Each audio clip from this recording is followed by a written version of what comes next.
দেখতে পাবে না, শুধুমাত্র আপনি দেখবেন। তবে আমি আবারও বলে দিচ্ছি, যারা জিনভূতকে বিশ্বাস করেনি না, তারা অবশ্যই আজকের আমলটি করবেন এবং অবশ্যই আপনার যে ভ্রান্ত ধারণা ছিল তা দূর করতে পারবেন।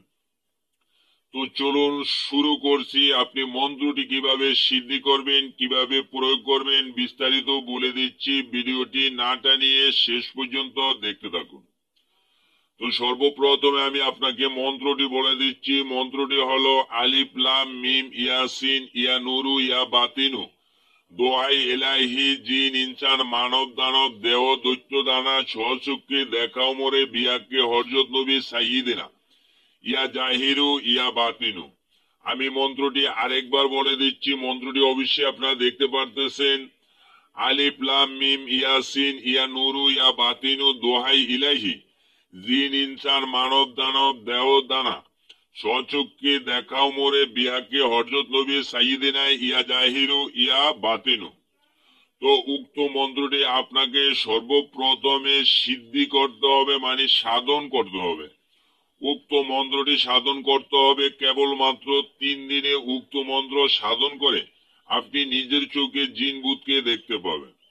তো আপনাকে সর্বপ্রথমে যে কাজটি করতে হবে, কোনো বৃহস্পতিবার থেকে উক্ত আমলটি শুরু করতে হবে। আপনি বৃহস্পতিবার রাত্রি 12টার পরে মানুষ যখন ঘুমিয়ে যাবে, তখন উক্ত মন্ত্রটি আপনি পশ্চিমমুখী বসে উজুর সহিত পাক পবিত্র অবস্থায় গোলাপ জল, আখের বাতি, আপনার ধূপ জ্বালায়ে উক্ত মন্ত্রটি আপনি পড়তে হবে কমপক্ষে 333 বার। আপনি এক বইটায় 333 বার উক্ত মন্ত্রটি পড়তে হবে এবং অবশ্যই আপনাকে উক্ত শরীর বন্ধের অথবা আপনার আসন বন্ধের মন্ত্রটি প্রয়োগ করতে হবে। আপনার আসন আগে বন্ধ করে তারপর উক্ত মন্ত্রটি আপনি প্রয়োগ করতে পারবেন।